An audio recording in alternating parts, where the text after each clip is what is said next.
Hello दोस्तों, स्वागत है आपका हमारे YouTube channel mission lecturer UK 2025 पर। तो दोस्तों, आज की क्लास हमारा प्रवक्ता राजनीति विज्ञान के अभ्यर्थियों के लिए यह हमारी 5वीं क्लास है, जिसमें हम सिलेबस के अकॉर्डिंग लगातार क्लासेज आपको प्रोवाइड करा रहे हैं। दोस्तों, डेली क्लासेज ये फ्री ऑफ कॉस्ट आपको क्लासेज देखने को मिल रही हैं यूट्यूब के चैनल के माध्यम से। तो दोस्तों, यहाँ पर आज का हमारा जो टॉपिक है वह है मौलिक अधिकार। ठीक है दोस्तों, तो मौलिक अधिकार का हमारा टॉपिक है, जिनको भाग 3 के अंतर्गत अनुच्छेद 12 से लेकर 35 तक दोस्तों हमारे मौलिक अधिकार हैं संविधान के अंतर्गत। इससे पहले हमने संविधान से संबंधित जो है संविधान की प्रस्तावना और उससे आधारित सारी चीज़ों हमने शुरुआत से जब से संविधान बना है वहाँ से लेके जो है संविधान की प्रस्तावना और नागरिकता तक के टॉपिक हमने क्लियर कर लिए हैं। दोस्तों, आज हम बात कर रहे हैं मौलिक अधिकारों को लेकर। इससे पहले अगर आपने हमारी क्लास नहीं देखी है तो दोस्तों, इससे पहले हमारी 4 क्लासेस लगातार आ चुकी हैं। और उससे पहले हमने 2021 का पेपर 2018 का पेपर यहाँ पर प्रवक्ता पॉलिटिकल साइंस का सॉल्व किया है। तो दोस्तों, आप उन्हें प्लेलिस्ट में जाके ज़रूर देख लीजिएगा, प्रवक्ता राजनीति विज्ञान की प्लेलिस्ट में। तो आज हमारा मौलिक अधिकार का टॉपिक है और ये मौलिक अधिकार दोस्तों हमारे भाग 3 के अंतर्गत हैं, जिसमें अनुच्छेद 12 से लेकर 35 तक के अंतर्गत जो है मौलिक अधिकारों की चर्चा की गई है। ठीक है दोस्तों, तो इस पर स्टार्ट करते हैं दोस्तों आज की क्लास। इससे पहले आपसे रिक्वेस्ट है, अगर चैनल पर नए हैं तो चैनल को सब्सक्राइब कर लें, साथ ही बेल आइकन दबाकर ऑल नोटिफिकेशन ऑन कर लीजिएगा, जिससे इसी प्रकार के लगातार हमारे द्वारा प्रोवाइड की जा रही जो है फ्री ऑफ कॉस्ट क्लासेस आप तक लगातार पहुंचते रहेंगी। ठीक है, तो स्टार्ट करते हैं आज की क्लास को दोस्तों। तो आज की क्लास का हमारा टॉपिक है मौलिक अधिकार।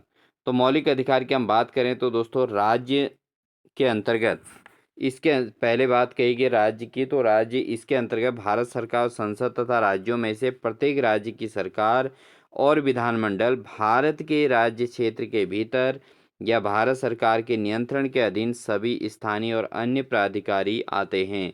तो ये जो है मौलिक अधिकार के अंतर्गत आता है कि जो किसी भी भारत के जो भारत सरकार और संसद के जो राज्य हैं, भारत सरकार के जो राज्य हैं, इसमें विधान मंडल और भारत के राज्य के क्षेत्र के भीतर सभी स्थानीय और अन्य प्राधिकारी इसके अंतर्गत राज्य क्षेत्र के अंतर्गत आते हैं।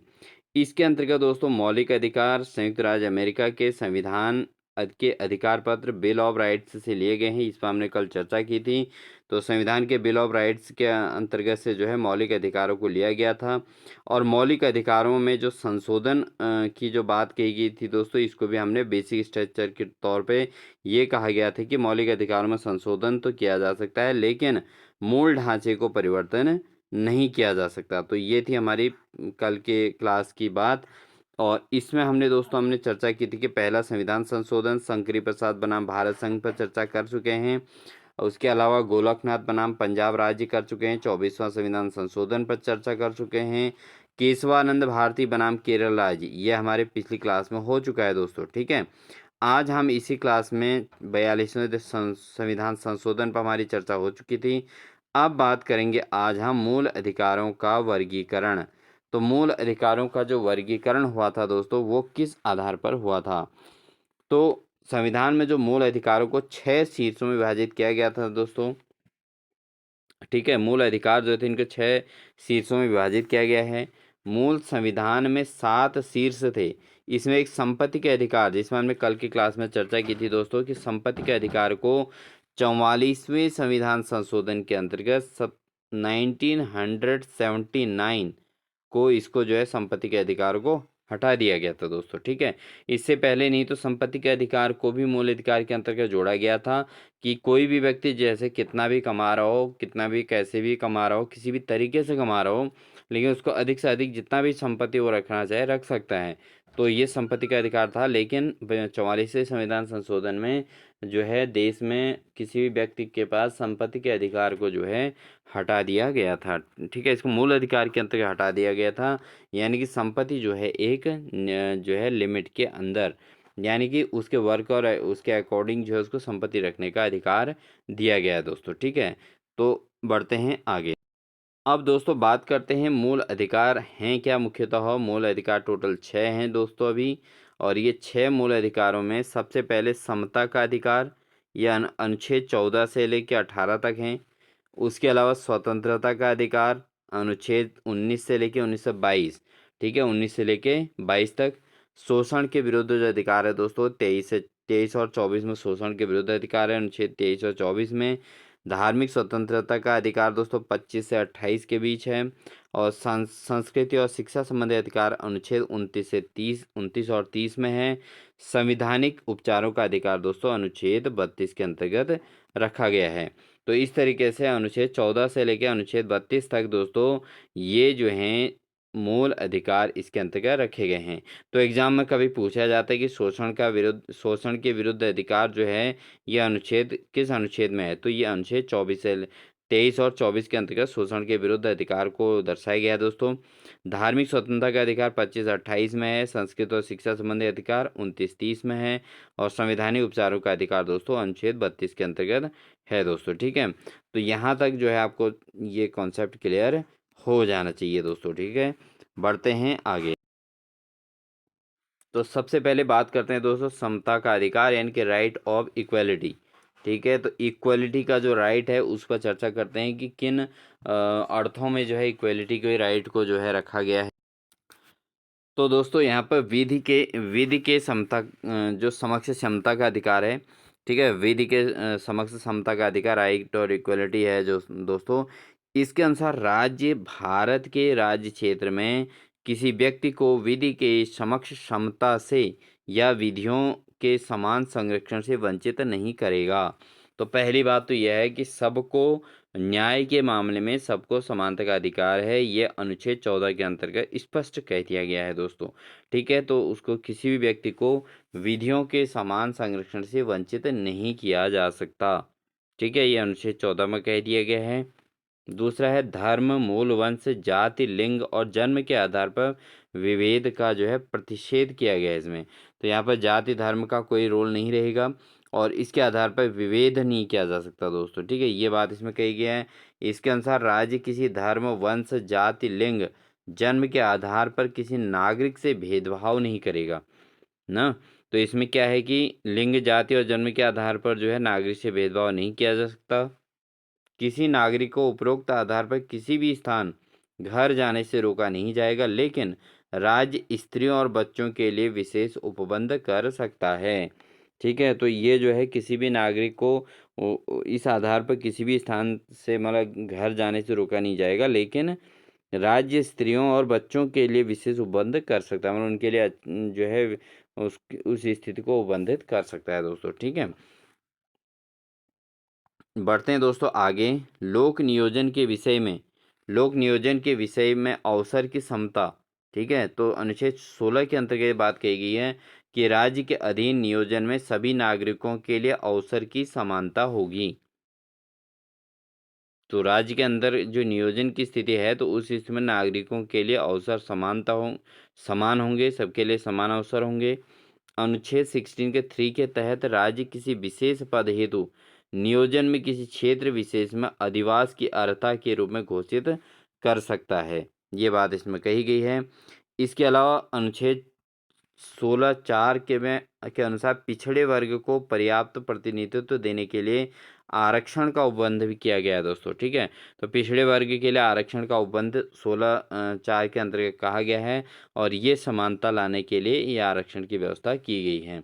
उसके अलावा अनुच्छेद 16(5) के अनुसार धार्मिक संस्था या संप्रदाय के किसी पद को उसी संप्रदाय के व्यक्तियों के लिए आरक्षित किया जा सकता है।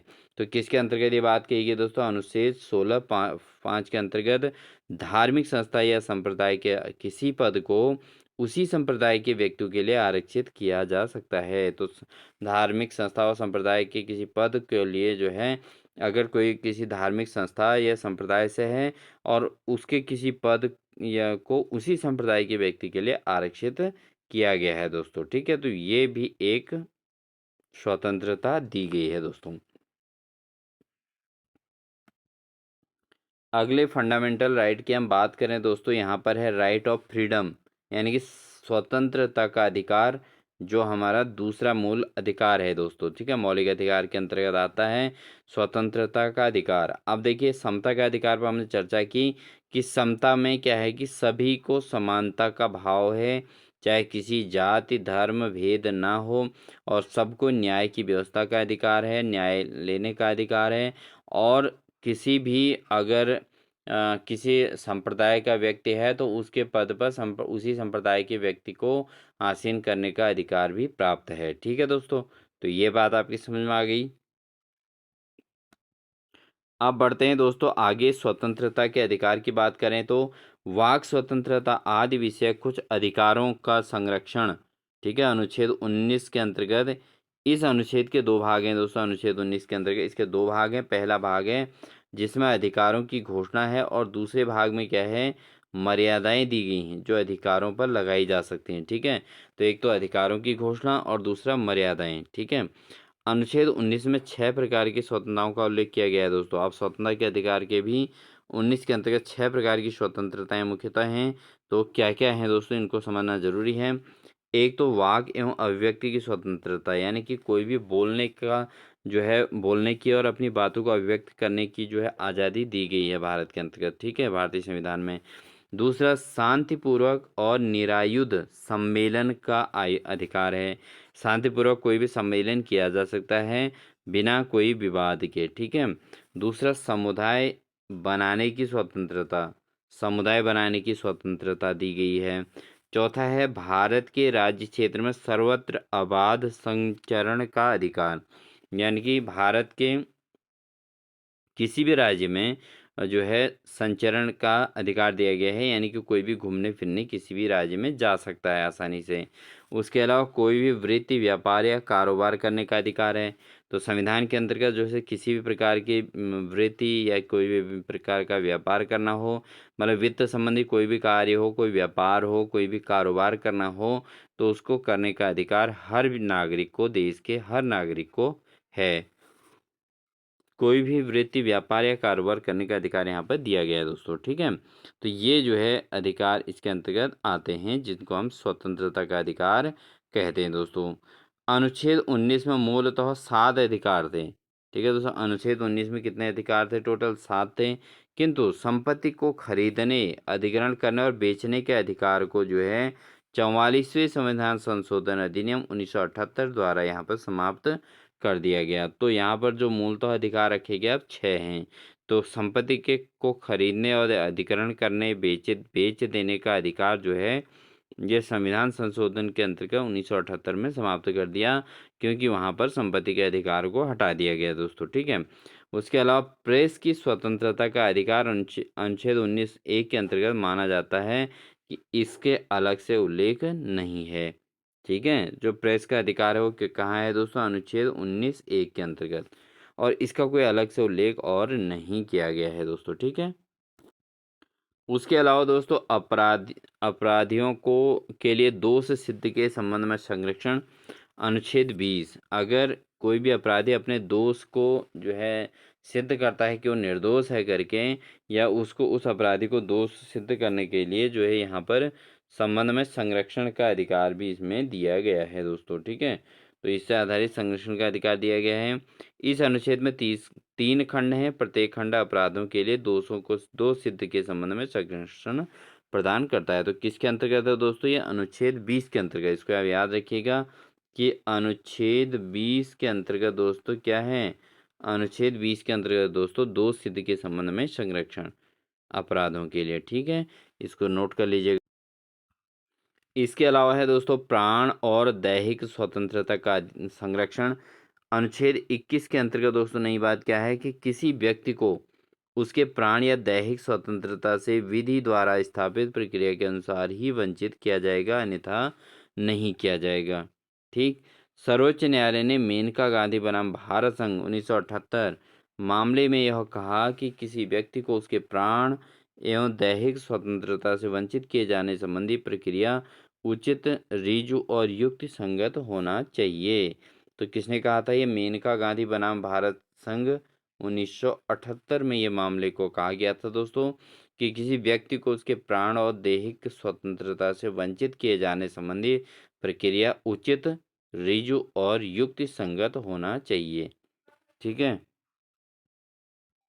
इसके अलावा एक बहुत महत्वपूर्ण तथ्य है दोस्तों, जो अनुच्छेद 21 के अंतर्गत कहा गया है, ये बहुत महत्वपूर्ण पॉइंट है कि ज्ञान कौर बनाम स्टेट ऑफ पंजाब 1996 1996 में इस मामले में सर्वोच्च न्यायालय ने कहा कि अनुच्छेद 21 के अंतर्गत प्रदत्त जीवन के अधिकार में मृत्यु का अधिकार शामिल नहीं है। तो जीवन के अधिकार के अंतर्गत क्या है कि मृत्यु का अधिकार इसमें शामिल नहीं किया गया है। तो अनुच्छेद 21 के अंतर्गत ये बात हुई है दोस्तों। तो बढ़ते हैं दोस्तों स्वतंत्रता के अधिकार के अंतर्गत अब शिक्षा के अधिकार की बात करते हैं। तो 86वें संविधान संशोधन अधिनियम 2002 द्वारा शिक्षा के अधिकार को मूल अधिकार बनाया गया। ठीक है, जब ये संविधान संशोधन किया गया दोस्तों 21 अनुच्छेद 21 क में जो है ये शिक्षा का अधिकार है। बार बार ये प्रश्न पूछा जाता है, इम्पोर्टेंट भी है, इसको आप नोट कर लीजिएगा दोस्तों, मोस्ट इम्पोर्टेंट है, अगर प्रवक्ता के एग्जाम में आ सकता है दोस्तों। ठीक है, शिक्षा का अधिकार अनुच्छेद 21 क के अंतर्गत आता है। 86वें संविधान संशोधन अधिनियम 2002 द्वारा शिक्षा के अधिकार को मूल अधिकार बनाया गया। उससे पहले शिक्षा का अधिकार मूल अधिकार के अंतर्गत नहीं था दोस्तों। जब 86वें संविधान संशोधन हुआ 2002 में, तो उस स्थिति में जो है तब क्या किया गया दोस्तों, शिक्षा के अधिकार को एक मूल अधिकार बनाया गया और इसके अनुसार 6 से 14 आयु वर्ग तक के बच्चों के लिए निःशुल्क और अनिवार्य शिक्षा उपलब्ध कराने की बात कही गई। ठीक है, तो ये संविधान के अंतर्गत जुड़ा है कि जो है इसके अनुसार वर्ष 6 से लेके 14 आयु वर्ग के बच्चों के लिए निःशुल्क और अनिवार्य शिक्षा उपलब्ध है और कक्षा 1 से लेकर 8 तक की शिक्षा जो है निःशुल्क और अनिवार्य रहेगी। तो ये पूरे भारत में अब लागू हो चुका है दोस्तों। ठीक है, कुछ दशाओं में गिरफ्तारी और निरोध से संरक्षण। तो दोस्तों यहाँ पे क्या है कि अनुच्छेद 22 के अंतर्गत ये बात कही गई है कि गिरफ्तारी से संबंधित जो है मैटर, वो अनुच्छेद 22 के अंतर्गत है। अनुच्छेद 22 के भी दो भाग हैं, पहला भाग साधारण कानूनी मामले से और दूसरा भाग दोस्तों निवारक जो है हिरासत के मामले संबंधित। ठीक है, तो अनुच्छेद जो है ये 22 दोस्तों जो है किससे है, ये कुछ दशाओं में गिरफ्तारी का है, यानी कि परिस्थितियों के अनुसार गिरफ्तारी का है, और लेकिन इसके भी दो भाग किए गए हैं। एक भाग है दोस्तों केवल साधारण कानूनी मामले से, यानी कि अगर कोई घटना छोटी है और उसमें जो है अपराधी जो है कम अपराध किया हुआ है, तो ऐसी स्थिति में उसको साधारण कानूनी मामले से उसको सुलझा दिया जा सकता है और उसकी गिरफ्तारी करके उसको रिहा भी किया जा सकता है। लेकिन दूसरा भाग जो है निवारक हिरासत के मामलों से संबंधित है, तो जहाँ पर मामला गंभीर होता है तो वहाँ पर निवारक हिरासत के द्वारा उसको जो है जेल डालकर उस व्यक्ति के जो है जब वो कानूनी तौर पर विन करेगा तभी जाके उसको जो है रिहा किया जाएगा। तो ये निवारक हिरासत वाले मामले से संबंधित है।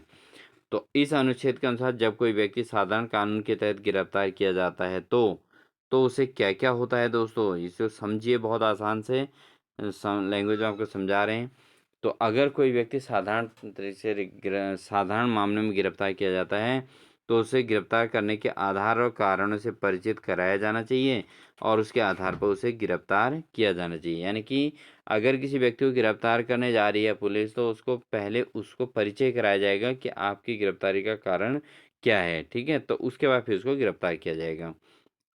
उसे अपनी रुचि के विधि व्यवसायी से परामर्श करने और प्रतिरक्षा करने के अधिकार से वंचित नहीं रखा जाएगा। अब कोई जैसे व्यक्ति है, अगर उसको गिरफ्तार किया गया है तो वो अपने हिसाब से वकील नियुक्त कर सकता है, विधि व्यवसायी से परामर्श कर सकता है और अपने प्रतिरक्षा कर सकता है। अपनी जो मामला है, जिस घटना में वो फँसा है, उस घटना से अपनी रक्षा कर सकता है। तो उसके लिए उसको वंचित नहीं किया जाएगा और वो किसी विधि व्यवसायी से या किसी वकील से खुद चर्चा कर सकता है अपने मैटर को समझाने के लिए और अपने पक्ष रखने के लिए उससे सीधे बात करने का उसको मौका मिल सकता है। उसे गिरफ्तारी के 24 घंटे के अंतर्गत निकटतम न्यायाधीश के समक्ष प्रस्तुत किया जाएगा। अब यहाँ पर जो है संविधान के अंतर्गत ही साफ-साफ लिखा है कि अगर किसी व्यक्ति की गिरफ्तारी की जाती है तो उसको 24 घंटे के अंदर निकटतम न्यायाधीश के समक्ष प्रस्तुत किया जाएगा।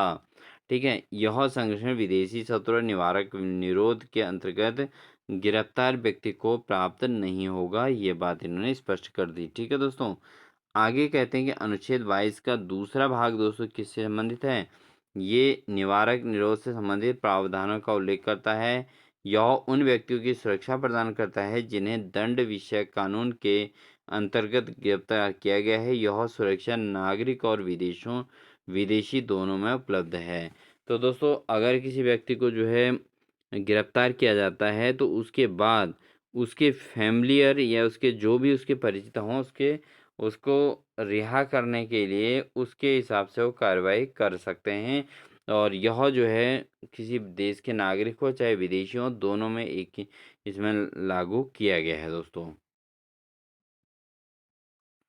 लेकिन यह जो संरक्षण है विदेशी शत्रु, कोई विदेशी शत्रु है तो उसको ये नहीं है, और निवारक निरोध के अंतर्गत गिरफ्तार व्यक्ति को प्राप्त ये नहीं होगा दोस्तों। ठीक है, तो ये संरक्षण किसी विदेशी व्यक्ति को भी प्राप्त नहीं है और इसके अंदर गिरफ्तार व्यक्ति को भी ये संरक्षण प्राप्त नहीं है दोस्तों।